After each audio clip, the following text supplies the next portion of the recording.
canke n'umukobwa arashaka no kubenga umusore kandi ari w'Imana yamuteguriye mugabo akabona ntafise ibyo yifuzaho ingene ahagaze ingene bari umuntu yigeze kuvuga akabuza umugabo wanje mubega ibyo wumurungura waza kumarira mwabona udushana no kubaho bana muri ko muranyumva senga Imana urugo rwanyu nibihe bintu bishobora kugarantisa umusore canke umwigeme ko azogira urugo rwiza mu gihe cyo guhitamo.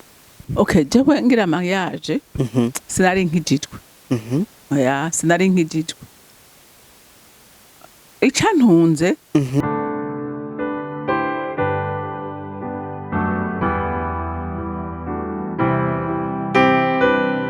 Shalom shalom bakunzi ba CANAAN TV tubaramukije mu izina rya Kristo Yesu. Umugisha gusubira kubana namwe mu biganiro bica kuri imboneshakure CANAAN TV. Twakirira bakunzi ba CANAAN TV nukuri turabaramukije ngo amahoro y'umwami Imana abane namwe nukuri kiganza ciza cyuhoraho kibabeko ibyo mukora byose Imana ivyivangemo mubone kugira neza kwayo turabakunda cyane cyane turabasengera mu Imana komeze kubiyereka muri byose. Amen amen amen. Mbega ibyiza ubicpfurije barabikwiriye no kuri Imana ibahezagire Imana ibagirire neza no kuri ibarongore mu majana mu mazi babone kugira neza kwayo kandi nawe bikube kuko nyene. Amen. Ndabicakiye mu izina rya Yesu. Chakira. Amen. Hari inkuru nigeze gusoma muri Bibiliya yavuga ku batasi 12 baba mu miryango 12 y'Abisirayeli. Hanyuma harimwe abatasi babiri bari abantu bavuga inkuru nziza gusa baravuga ngo twebwe yari Kalebu na Yosuwa baravuga ngo twebwe nimba uhoraho bidumuhimbaye azoduha gushika muri Kanani bariya banaki mwabonye mwe bakabatera ubwoba tuzobajya bwa mutsima. Bari abantu batura inkuru nziza nico nari ngombye kuvuga yatura inkuru nziza imubako. Amen. Ego burya Dawidi yari yuzuye mpemu yera hanyuma we ibyo abandi babona sibyo yabona kandi na uriya turumba ko yari umuntu akomeye gose ikigatanya ngo iyo yavuga gusa baca bihisha aba ingabo zikomeye n'umwami bakinyegeza hama ngo abonye ka Dawidi kaje baravuga ngo uratse ko mugayana ngo reje mwanyisimbwa urumva deja ari yatuye kwa bamubonye ko ari imbwa Dawidi ati byo nyene uvuze uri imbwa kandi ndaza kukwicisha ibuye ukuri imbwa urumva kwe yatuye ko ari imbwa aza kwicwa n'ibuye ariko wewe Dawidi ntiyirata ibigwanisho ntiyirata ubukomezi yirata Imana yiwe sibyo rero nande ndaza kukubagira ibisiga byo mu kirere ati kandi n'igitwe cyawe ndaza kugica imbaraga z'Imana yanje urumva umva yari yizeye inkomezi ziwe undi yizeye inkomezi z'Imana none umva woshobora guhangana n'uwizeye inkomezi z'Imana nawe wizeye inkomezi zawe hari umuntu ari hejuru y'inkomezi z'Imana rero arahiriwe uwizigiye uhoraho. Dukomeze kwatura ivyizigiro bizima turabizodukorera mu izina rya Yesu. Amen. Amen. Mbere ko dutangura mundushe mu biganza by'Imana kazi. Haleluya. Uri Imana ibereye gushimwa. Uri Imana ibereye kuninahazwa.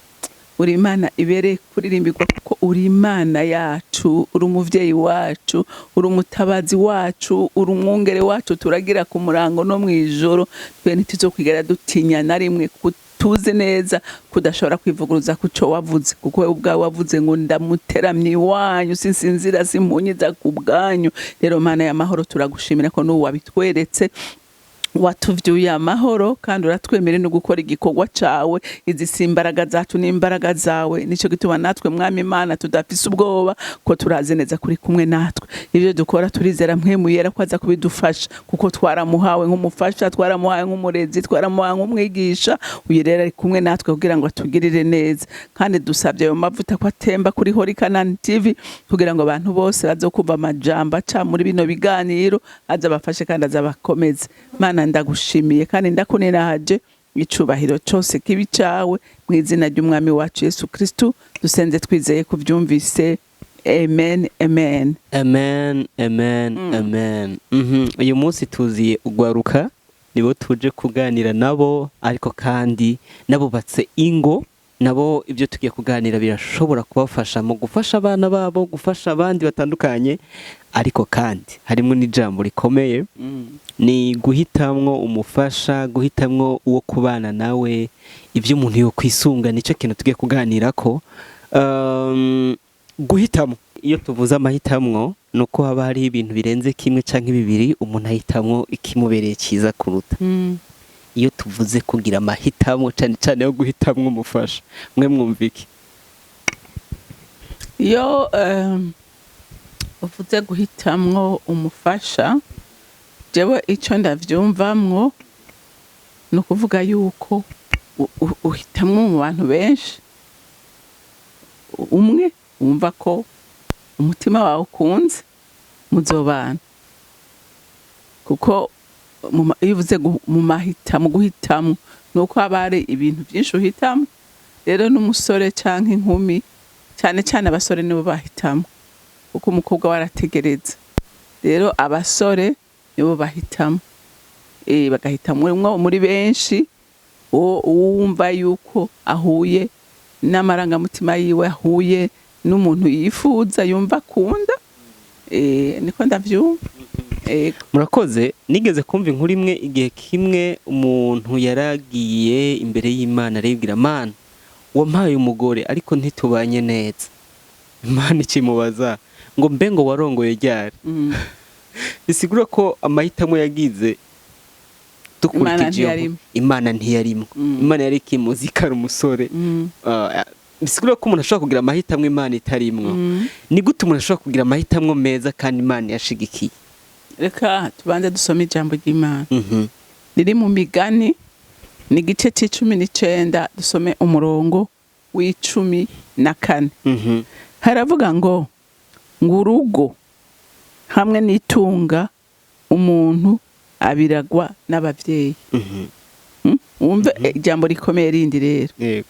Ngo ariko umugore aciye ubwenge amuhabwa n'Uhoraho. Amen. Rero bisigura ngo hariho abantu benshi bubaka ingo bazihitiwemo n'abavyeyi, cyane bonyene bagizemo ihitamwo ribi, kuko n'ihitamwo ribi rirabaho. Nkuko uvuze ngo hari umuntu Imana yabwiye ati mbega hajya wagize mariage ryari? Je ntavyonzi kuko Imana itarimo. Rero uramba woshaka kumva tuti none abantu bashaka kwihenda gute mu guhitamwo? Urashaka guhitamwo uravye umukobwa ingene ahagaze. Canke n'umukobwa arashaka no kubenga umusore kandi ari w'Imana yamuteguriye, mugabo akabona ntafise ibyo yifuzaho, ingene ahagaze, ingene umuryango avamwo. Ibyo bigatuma umukobwa ahusha akavuga ati no, jewe mu vyifuzo vyanje si binshaka. Canke n'umusore akavuga ati jewe umukobwa nifuza suyu, nifuza umukobwa ahagaze gutya, afise amataye ameze gutya, afise amaso ameze. Hariho ama principe abantu bashaka guhagararako. Canke ugasanga avuga ati jewe ndifuza umukobwa ava mu muryango umeze gutya. Canke akavuga ati jewe ndifuza umukobwa yize amashuri angana gutya. Mugabo byo byose uri kurahagararako, ugasanga Imana siwe yaguteguriye. Kuko nangaho ijambo ry'Imana turaryumvise ico rivuze ku gace ka B. Aravuze ngo ariko umugore aciye ubwenge umuhabwa n'Uhoraho. Bisigura ngo rero ugomba guhitamwo neza, senga Imana. Uriko uravyumva? Senga Imana, uyibaze, uyisiguze, umufasha gukwiriye uwo ari we. Uriko uravyumva? Kandi wigira umutwaro. Mbega urazi yuko hariho abavyeyi basengera bakazana babo canke abakwe babo, abana ngira ngo bakiri no muntu. Wow. Kuko bagize iki? Bahishuriwe bakamenya neza ko umugore aroranye, umugore mwiza, umugore w'umugisha, hatangwa n'abavyeyi, hatangwa n'Imana. Amen. Rero urumva ko ari ibintu bibereye kandi bikwiriye, bizotuma udahusha kugira umutwaro, ugasengera ico kintu ukavuga uti Imana, jewe umugore nkeneye wewe undomere ku rutoki, jewe amarangamutima yanjye ndayakuyemwo, amaprincipe yanjye ndayakuyemwo, ariko ndashaka ko ari wewe untungira urutoki, umugore ankwiriye uwo wewe wanteguriye isi itaraba. Amen. Kuko ijambo ry'Imana riravuga ngo nta kigore kitagira ikigabo, kandi nta kigabo kitagira ikigore. Bisigura ngo Imana yararemye umuntu wese muremera uwo bakwiranye. Rero igihe wewe uhagaze ku maprincipe yawe, biroroshe kuhusha, kuko ntacyo wigeze uvugana n'Imana. Ariko ni wayibaza, Imana izogutungira urutoki wawe kandi muzobana amahoro. Kibazo kiri uyu munsi, abantu benshi duhagarara, abana sinabana gusa, n'abavyeyi kuko barashaka kugiramwo uruhara. Gasanga baranahushishije abana babo kubera ivyo bifuza, bo bifuza, donc nibo bashaka kubaha, kandi Imana atari wishaka kuguha. Rero ni vyiza ngo usenga Imana kugira ngo iguhuze n'uwo yaguteguriye, kandi uyo ni yaguhuza nawe. Naho imvura izogwa, naho bizomera nabi gute, uzoba ufise umutima wo kumwihanganira ko yavuye ku Mana. Ariko umuntu atavuye ku Mana biroroshe kumuheba, kuko ivyo umuronderamwo atavyo uronse uca ubivamwo. Mugabo uwo wahawe n'Imana, haba hari ico wamubonyemo, ico naco uguma ukivomera kugira ngo kigume gikomera, sivyo?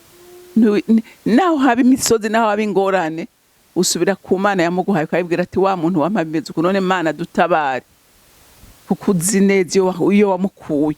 Mugabo igihe utazi iyo wamukuye, biroroshe ko ureka ibyo watoraguye bikagenda. Mugabo uwo wahawe n'Imana uravuga uti Imana, oya dutabare, aha turananiwe, aha biratugoye, dufashe. Urumva rero ni vyiza ngo umusengere, kuko twabonye itunga urihabwa n'abavyeyi, boguha n'inzu, boguha ibintu byose, urumva bona gushingira bo nyene, kandi Imana itarimo. Ariko reka twifuza abana bacu bashingirwe n'Imana. Imana niyo abashingira, bizogenda neza. Wow. Mwagumye muvuga Imana kuguha umufasha, kugufasha ukamuronka. Umuntu adukurikiranye w'umusore cyane aramenya gute ati koko n'Imana yishuye uko nasenze canke n'amarangamutima yanje yankweze? Urazi Gatiyeri, iyo wewe wamaze gukonfia igikorwa Imana, amarangamutima yawe urinda kuyakuramo, sivyo? Wowe ukavuga ngo Mana, wewe urandomera urutoke, kandi umpe n'ikimenyetso kimbwira ko ntihenze. Nukuri hari abantu benshi bahora bashinga intahe, akakubwira ati jewe Imana yarambwiye, kandi n'umukobwa ikamubwira ngo nuje. Umukobwa akaguma ategereje gusa ko avuga ngo Mana, umusore akavuga, umukobwa akavuga ati mbe urazi yuko nanje Imana yari yarakumbwiye. Uriko uravyumva? Kuko ujya ikintu biva ingendo uri kuragisengera, biva ku mutima nishaka ufitiye ico kintu. Ega hariho n'abasenga bacishako, ariko ukaba ubifise ku mutima, ukumva ngo Mana nukuri je sishaka guhusha, ndashaka kurongorwa nawe, ndashaka unyereke, jewe sishaka kwirongora, sishaka kuraba du principe twawe tukavamo. Kuko ngenda guha akarorero jewe ndazi umuntu yari yavuze ati Imana jewe nta mugore adafise universite nzorongora, nta mugore atava muri iyi ntara, uwo mugore ava muri iyi ntara jewe ntawe nshaka. Imana ikimuzanira utagira amashuri kandi ava muri iyo ntara yanga. Ngo hanyuma aravuga ati wapi yari afise uwundi hama ngo agira iyerekwa abona bagize mariage na wa muntu we washaka yize amashuri menshi ava hagomba ngo ajya abona yambaye ikanzu igihande kimwe yari yirabura, ikindi gihande yambaye ikanzu ryera. Agiye gusiguza Imana nuko yari n'umuntu asenga, agiye gusiguza Imana yamubwira ati wawe surya, wawe n'uyu uri kuranga. Amarangamutima yiwe urumva ibyo yari ashaka lisansi, yari ashaka docteur, yari ashaka uva mu ntara kanaka so umuryango umeze gutya, nibyo yifuza. Mugabo Imana ikabona ngo uwawe azokugirira ikimazi, azokubera umugisha, n'uyu atayagira. Kubwije ukuri nta rugo ruryohewe nk'uko. Uwo mugore ni umunyamugisha mu buryo bwose uzi. Hamwe n'umugabo avuga ati mbega iyo nta muronka byari kugenda mba ndiki mba meze gute. Uriko uravyumva? Rero kenshi abantu turashaka ngo turonke ibintu twebwe imitima yacu yifuza. Urumva nta muntu n'umwe atifuza ibintu bisa neza abonesha amaso n'abantu bose bakavuga ati wa mugasi umugisha wawe uri. Uriko uravyumva? Kuko ushobora kurongora n'uwo mukobwa afise amataye, uriko uravyumva ko benshi barabe bihagaraka ati atari umukobwa ameze nka bikunda. Ariko iyo imara imyaka ingahe? Umumarana imyaka 3-4 avyara by'abana babiri uruda abere ibintu byose amamaso grossesse. Urumva bikagenda bihinduka bati wa muntu nakunda n'uyu kwera uwo wakunze ntakihari, kandi uko bimeze kose niwe wakunze ibyo birahera. Ariko ni wakunze umuntu kuko ari uw'Imana yaguteguriye.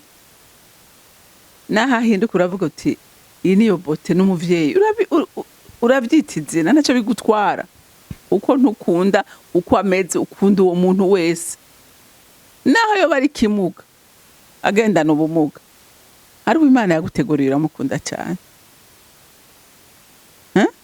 Uramukunda kwera n'uwisezerano ryawe. Rero abantu benshi bahushirizaho kavuga ngo jewe ntaronse umuntu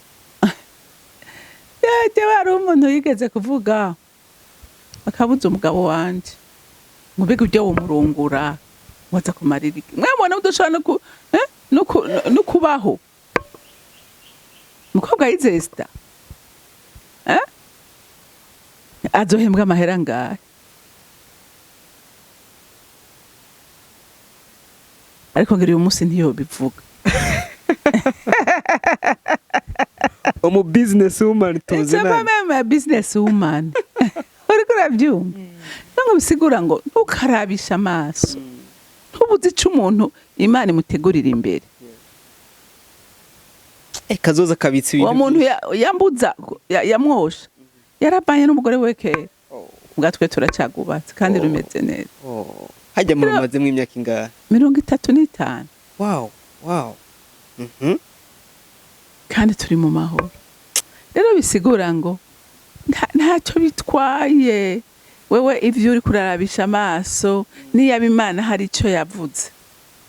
Niba hari icyo Imana niba ari we yaguteguriye uko yo wameze kose ateza kuba umugisha. Nago ishuri hari abantu bize amashuri yo abapfuye ko ubibaza uti none uyu muntu n'inzu yiwe utona yicaramo. Zenko bana muri ko muranyumva, senga Imana urugo rwanyu uko uriko urarutegura utegurane n'Imana. Imana izogushigikira, Imana izobagirira neza, mugabo mugire Imana muyishire hagati yanyu, ni kuri ntacyo muzoyibura. Urakoze cyane. Turi kuganira kandi kino mboneshakure ducisha k'ibiganiro, mucisha k'ibiganiro bivuga ku gakiza, ku ubutumwa bwiza. Hari abajene bashobora kuba badukurikiye bakavuga ngo je narasenze kandi ndi umukristo, nkunda Imana, nagiye gusenga Imana ndayisaba ko yompa umugabo mwiza canke umugore mwiza, ikirambwira ngo ibyawe ubindekere jewe nzovyitunganiriza. Ati nkimara kumva Imana imbwiye gutyo, nahise nibaza mbega jewe uruhara rwanje zobura ubuhe mu gutegereza ko Imana ibitunganya, nkwiye gukora iki, nkwiye kwifata gute? Uramutse ugira inama abo basore bariko batwumviza canke abo bigeme bariko batwumviriza, mwobabwira ko nimba Imana babwiye ati reka ibyawe je nzovyikorera, nzomenya ingenda vyitunganiriza, uruhara rwabo ruza kuba uruhe? Ngo Imana ngo uri kurasenga Imana ikakubwira ngo bivamwo je nzovyitunganiriza. Ntubivemwo. Aho bikubwiye ngo reka kwigwanira je nzomenya ingenda vyitunganiriza. Oya, urazi gatera ikindi kintu kimwe. Imana niyo yabivuze gutyo, wewe tangura utegure urubanza, utangure kwitegura. Imana izogenda igufasha mu ma preparatif yawe. Ntuwicara ariko kuko kenshi haraho n'abantu bagira ubwoba, abajene bagira ubwoba cyane muri iki gihe. Urabona amafinance aragoye, ibintu ubuzima buragoye. Haraho umuntu agira ubwoba. Rero kenshi Imana irakubwira ngo humura, wewe ndekera. Ni benshi tuzi Imana yakoreye ubukwe bakavuga ati jewe ndagiye, agatangura muri bikafise buhoro buhoro, yepanya agura kagura, agasanga ibintu byaratunganye ataze n'ingene byatunganye, nawe agatangara ati ibintu byagenze gute. Maria je ugasanga ni Maria je gitangaza. Ngira ndaguha karorero. Hariho umuntu waheruka kugira ubukwe tuzinanye, wewe aravugira Imana ati Imana je urabona imyaka mfise ndiko ndakura kandi simbona ingene ndabigenza, atariko byose ndabigize ndabishyize mu maboko yawe. Aratangura buhoro buhoro, ndakubwije ukuri urubanza rwiwe rwarakozwe, abantu baramushigikira.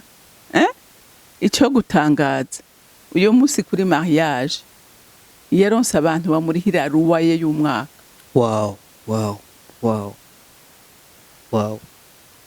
Bamurihira iki? Ruwaye y'umwaka. Kubera iki? Kubera yizeye Imana. Rero Imana ntiburi ingene bikora, we gusa yishiremwo mu vyawe, hamugendane nayo, yo izomenya ingene bikora. Simvuze ngo uca wicara ntukore, wabyumvise icyo navuze. Wewe uturonse gerageza kujya uraraba agakene ugura, uvuga uti Imana jewe intambwe ngiye nayiteye ko nose na ushira hati, Imana uzobona igucira inzira nawe utangara. Ni iyi kibanza gusa, iyi kibanza gusa mu vyawe, pardon, izo bitunganya neza. Ikibazo benshi baragira ubwoba kandi utagize ukwizera. Ega kandi ukwizera ntigufatira ku bintu bigaragara. Ukwizera kugutwara ahantu wizerera ibintu utabona ko biriho kandi Imana ikabirema ku bwawe. Rero nukwizera hama Imana ukayirekera kandi izo bigukorera neza. Kubera ukwizera nayo niyo nikugukorera ibyo bintu wizereye. Murakoze cyane. Turiko twegeza kurangiza ikiganiro cyane mu gufasha ugwaruka kugira amahitamo meza. Ibihe bintu bishobora kugarantisa umusore canke umwigeme ko azogira urugo rwiza mu gihe cyo guhitamo? Urazi kizokoreka kuzogira urugo rwiza, we ufise nawe ufise ikihe gicapo cy'urugo? Erega hariho abantu bajya no mu rugo batagira niyerekwa ry'urugo, batagira igicapo. Uzurabe n'umuntu kugira yubaka inzu, arabanza akayicapa, akamenya amashambura arimo, akamenya hazo amadusha akamenya ibintu byose uko bingana saro salama ibintu byose akabipanga none gira icapa abazi ko azoyuzuza mugabo agira ukwizera akavuga ati inzu ndayicafite icapo nkeneye niki kandi ngomba kukigerako kandi uko abyizereye arabishikako rero nawe ugiye kubaka mbega ufise igicapo kiye c'urugo ega hari abagenda batazi n'ibyo bagiyemo hari abagenda batazi n'iyereko bashaka agira urugo rwabo rero wewe nawe gira igicapo c'urugo wifuza gira igicapo c'abana ugomba gira igicapo c'indero ugomba kubaha gira igicapo c'umugore ushaka n'ibyo urumva ubisana imbere y'Imana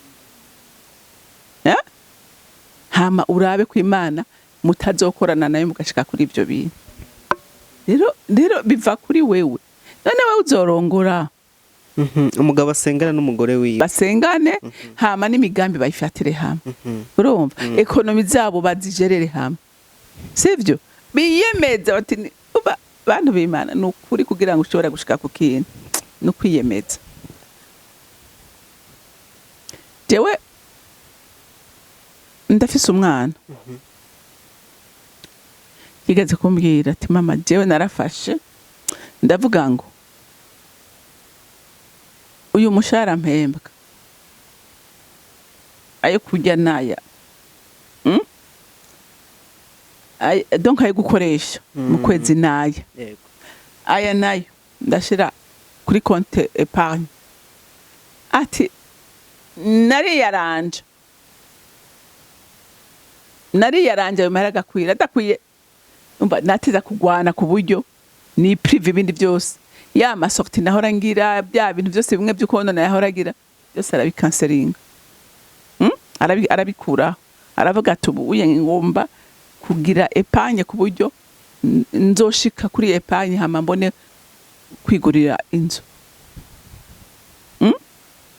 ariko uravyumva ari priva nukubera yafashe umugambi ugira ngo hari ikindi congeye ku mushahara wiwe nta congeye kuko yandi yari mu masorti basohotse bagize iki bagiye hariya baguze ibi yaguze bateko sanga amahera yaheze ariko kuva yiyemeje akavuga ati ayo kujya naya byose bizova muri ayo byarakunze rero nawe igihe wiyemeje ukavuga n'umugore mukiyemeza muti aya naya yo kujya ntazorengaya twiyarange twinige dushiremo umukandara dushiremo umugozi mu nda tujye bike mugabo tweparanye bizoshoboka hari ibindi bitagira akamaro mudosha mureka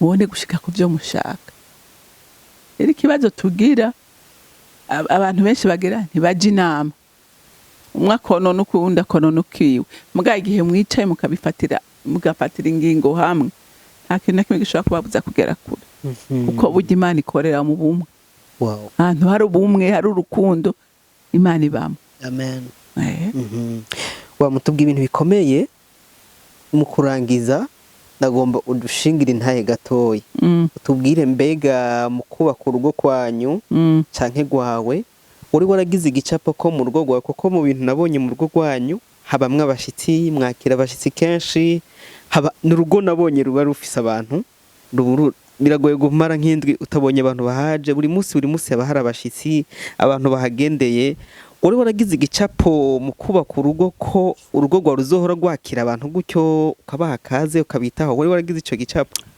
jewe ngira mariage sinari nkijijwe sinari nkijijwe icantunze natunzwe n'amavaleur nari narahawe n'abavyeyi kuko muhiri wacu nta munsi twigeze gufungura abantu bagiye nta na rimwe indya zihiye twarazarura ziba nke ziba nyinshi twasangiriraho kandi narabonye data ari mama bafasha abantu narabonye muhira abantu twe twaba papa wanje ntiyakora hanyuma mu ntara y'iwacu hari isoko iyo soko yari soko baremamwo inka badanamwo n'inka n'igwibaga.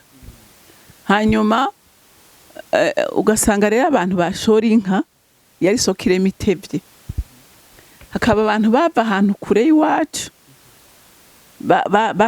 batahabwije. Haja numva mama aratubwiye ngo urumva rero ngo ejo ngo ni kuwa kane mu muribuka muteke ngo intete n'ibiharage mu murazi b'abantu b'imayuyu bashobora kuza kurara ngaha ngo twahejeje kurya ngo baze baronka ico mubaha. Wow. Kandi abo bantu mu kuza gusaba indaro hasokoroka nk'abantu babiri, ukaja ubona ni nk'abantu 8, bamwe bari bicaye hahagurutse babiri, mwubugururiye mukaja mubonana abantu nka 8. Ati basasire baryama tukabagaburira. Rero dukorana uwo mutima ukumva ko umushitsi ari umuntu yubashwe. Yewe n'abakozi banje barabizi, nahaba bafundi ngira weho uranahabona cyane. Ndabagira nti mburiza rero murabona hari abafundi barahari ibintu byose gira ibiharage byinshi sosi nyinshi mu bacumbire. Hari abantu higa mbega wewe ngo none ngo ntiba wabahemvye sinumva ingene twofungura nabo canke bace bagenda. Uriko uravyumva ivyo rero sinovuga ngo nivyo twaba ngo napanze ngo twize n'umugabo hamwe n'iki oya niyo ndero nakuye muhira. Kwimana ivyo kurya gufungurira umuntu n'abakozi umuntu yinjiye baca badatubaza Imana iki naho ntari n'abana barababaza kubera niyo education naronse nanje nayihaye abo ntunze. Wow. Nivyo sinzi ko ndakwisha. Munyishe neza murakoze. Impamvu ndakibaje ni kubera ko ama valeur ni kimwe mu bintu abantu cyane cyane bahitamwo baraba. Akavuga ngo ashaka batuziye mpwemu yera mugabo aba yararetswe. Indero irakomeye. Ega mpwemu yera aza gusigiririza amavare waronse uri umwana. Ega araguhindura gakiza karaduhindura mpwemu yera adufasha. Mugabo burya iyo waronse baze mbi karaja karabyuka kameremere harayiganza ikuganza ugasanga kakantu karabyutse. Burya education de base ni ikintu gikomeye gose. Iyo wayironse noneho hakajamwo n'agakiza biba byiza cyane. Urumva niyo kameremere mbi ntayo ibiri muri wewe. Noneho mwemwera aza nk'ukuduza akasiga noneho bigasendera bigatemba. Mugabo igihe ufise amavare utaronse amavare ukiri mutoyi biroroshe ko kabyuka. Ariko nibaza ko tutotumira abantu ati wa muntu nyimba ufise umufiance wawe akaba atarerewe mu muryango yahuye n'utubazo ariko agakizwa ngo ntucumureka ngo oya ntucumureka nawe ushobora kumubera umugisha. Ega hari abantu benshi bahindurwa nabo babana kubera bo bararonse amavare bakagira base nziza ukagenda umufasha ukamwihanganira ukabona ko hari hataronse ibikwiye wewe ukagenda uhuzutsa kandi birashoboka. Uvuze ikintu cyo kuzuza nimuganira cyane n'ugwaruka uzumva bakubwira ngo jewe wacu nakuze mama mu mwidegembyo mwishi aho n'umukobwa cyangwa umuhungu ati ndagomba mu tuzubakana ari serieux cyangwa serieuse ku buryo amaya education ya rigueur ntaronse cyane muhira. Undi akavuga ati je nakuze iwacu bampa amategeko ndagomba umuntu basi ama affection anyitaho akanyereka ko nande mfise agaciro. Undi akavuga ati je nakuze iwacu banyereka ko ntaco maze ntaco ndi kandi twe dukirijwe tariki iwacu bamfata guki ati ndagomba umuntu azoba nyereka ko ndi nagaciro nanje nshoboye gukora ikintu neza. Ugasanga ivyo bintu kenshi abantu barabihagarara ko mu kugira amahitamo. Murumva bishobora kubafasha kugira amahitamo meza canke navyo bishobora kuba intambamye iyo babuza kuba ku rugo rwitse. Urazi Gatieri ari wamukunze hama wowe ukaba wamaze kubona neza vida fisi wowe ucugerageza kugendera uruduza iyo vida. Nk'uyo muntu aba atigeze yumva hari umuntu amuha agaciro bamusuzugura, gerageza mu byo ariko arakora umubwire ko abikora neza umutera intege azosanga iyo vide yaruzuye. canke atigeze aronkwa affection kandi wowe ukabibona ko ata affection yaronse kandi wamukunze mwamaze kubana gerageza uje uramuha iyo affection uzosanga byaraheze. Rero ni byiza ko umuntu wese amenya umuntu intege nke z'umuntu babana izarizo. Izo ntege nke ntucuzimuhora, oya ntucuzimuhora, ahubwo wowe ugerageze kuja urazuzuza, ugerageze kuja uramuha ico kintu abuze kugira ngo iyo manque ihere. Birashoboka, birashoboka. Kuri wa muntu nawe yaronse umwidegemvyo mwinshi hama agakenera umufiyanse ahubwo akomeza kumuha umwidegemvyo kuruta uko yari ameze mbere. Urumva nibaza yuko ugiye kumuha umwidegemvyo urengeje naho nyene si byiza. Nibaza yuko ujura modere kuko kameme hariho ama responsabilité ubufise, hariho ama responsabilité ubufise. Ni waba muhira ataco wakora ushitse ahantu uzi ko nawe ama responsabilité aje kuri wewe, uteza guhindura. N'uwo muntu muri kumwe akagerageza kugufasha kugira ngo nawe ushire ibintu uje ku murongo, kugira ngo ushobore nawe gushira ibintu vyawe ku murongo. Oya byose ni ukugenda abantu bafashanya mu rukundo. Wa murakoze cyane. Turangitse hari ikintu nk'umumenyesha makuru maze kubona kiba cyane mu bavyeyi barungika abana babo mu ma-interna mu mashuri y'indaro. Benshi barabikora abavyeyi bakavuga ati turungitse abana bacu ishure rizobigisha bige n'ubuzima, kandi ishure ryo rifise responsabilité yo kwigisha umwana ishure ivyigwa, ariko ivyerekeranye n'ubuzima ya education rimwe na rimwe urasanga harimo ibintu bitagenda neza. Ndatanga nk'akarorero ugasanga umwana n'umwana yifatira ingingo ama decision kandi akazifata atawagishije inama. Ivyo bintu uwo muntu yakuriye muri interna akaza akagomba kuvyapirika no mu gihe yubatse urugo, kandi urugo nibaza ko abantu ari kuganira meze gutyangiye mu ma programme meze gutya nuko wa muntu adukurikiranye afise umufiance wiwe yakuriye muri interna yumva mubwiye ngo naguze ibi sheri muri gwa rubanza nagenda gura kabati kameze ukuntu atamugishije inama kuko ntavyo yahawe. Muramugiriye inama kugira ngo bitazomusamburira urugo yamaze kugerayo. Urumva nk'umwana yakuze gutyo, d'abord urumva ntacyo yigeze aronka muhira. Ishure naryo nk'uko bivuze nukuri ishure ntiryorera abana ibihumbi n'ibihumbagiza ngo bikunde. Ego rirafasha muko ukora ishoboye. Rero wewe uhuye n'umukobwa ameze gutyo, cyane cyane ndagomba kubwira umukobwa ameze gutyo usumba uko nobwira umuhungu. Menya ngo ubuzima winjiyemwo nubwo abantu babiri, ntibukira ubwawe wenyene. Rero ntushaka kuvuga ngo urafata ingingo y'urugo wenyene ngo bishobore kugenda neza, kuko n'uwo muntu mubana nawe ibyo uri kurakora abifisemo uruhara.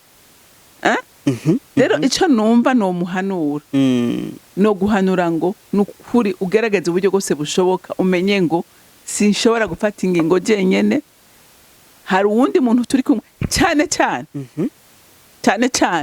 niyo aba ari umuntu abitenako. Yego.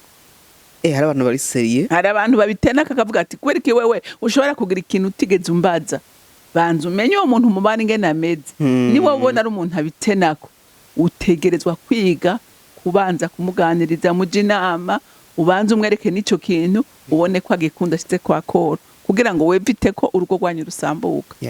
Mugabo hariho n'abandi ataco bitwaye batabiha agaciro, avuga ati umugore niyabaye adesize kugura ikintu mu nzu sava arakigura ntiyagira ico bimutwara. Mugabo hariho n'abandi avuga ati ni gute wewe ugura ikintu utambagije. Cyane ico kintu kirakunda kuba ku bagore. Nk'umugabo ugasanga aradesize, kenshi abagore barakunda nk'ibintu vyerekeye byo mu nzu kuba bavyirabiyebo. Rero umugabo azi ko afise iyo ngeso yo kuvuga ngo jewe ndadeside, menya ngaho bizokugora cyane. Imuje inama munajana umwereke tujye ikintu nagishe ukivuga kwiki ukigure mwabyumvikanye kugira mwebwe itiki intambara kugira ngo mwevite ku mwasi aronka akadirisha yinjiramo kugira ngo aze kubasamburira. Abagore turakunda detaye, abagore turakunda ko badushira mu bintu. Rero wa mugabo uri kuranyumva ufise ako kageso, wa musore we witeguye kurongora ufise ako kageso, gahindure. Abagore barakunda kumenya kandi nibo bene inzerega, nibo bazezwa nzu, nibo bajeje ibintu byo mu nzu, nibo bamenya amakurere bifuza. Ariko nawe niba ubikunda nimwicare muje inama. Wow, ndizera ko abasore n'inkumi nababarije ibibazo byose bishoboka, ariko kandi turumvisemo inama zikomeye zishobora gufasha buri muntu wese wubatse kumenya ukuntu ashobora gukomeza kubana n'umukenyezi wiwe. Hari abandi yumva abana atazi ko akwiye kugirana inama n'umukenyezi wiwe cyangwa umushinga ntayo wiwe. Nizera ko abakurikiranye iganiro bungutse. Mama Raoul, mwakoze gushima. Ego rero turangiza nukuri ndasubiye gutera kamo ugwaruka, ntera kamo nabubatse. Nukuri urugo n'umugambi w'Imana, urugo Imana irashaka ko turukonfi turuha Imana, turushira mu Imana, Imana ibe hagati mu rugo rwacu. Nitwayimika tukayishira mu rugo rwacu, ibintu byose bizogenda neza. Amen. Imana ibahezagire. Amen, amen, amen. Reka dusenge turangiza. Turabashimiye cyane, mwakoze. Mwami Yesu, turagushimiye kubw'iki kiganiro wadushoboje gukora. Tugushimiye kubw'umusavyi wawe abashije kugiha inama abasore n'inkumi bitegura kubaka urugo. Ndagushimiye kubw'ibi amatwi yacu abashije kumva. Ndagushimiye kubakurikiranye ikiganiro. Ndagushimiye kukomeza kubatahuza ibikwiye kugira ngo bizobafashe kubaka ingo nziza. Ahasiga komeze kubaka Burundi bwiza, komeze kubaka East Africa nziza, komeze kubaka Afrika nziza ifise ingo zihimbara Imana, aho icubaho c'Imana, ibendera ry'intsinzi rihariduzwa mu ngo zabo no mu miryango. Uzigame igihugu, uzigame Afrika, uzigame isi, uzigame abantu bawe. Ukomeze gutanga abakonjwe beza, komeze gutanga abantu bo kubana nabo bateguye neza. Ntihakagire ikigore kibura ikigabo caco, ntihakagire ikigabo kibura ikigore caco. Bihore bikunda ko abantu bakingo nziza. Urakoze, ukomeze kurinda abantu bawe. Tugushimiye kubw'abakurikiranye iganiro kandi kuzokomeze kubana nabo mu izina rya Kristo Yesu. Amen, amen.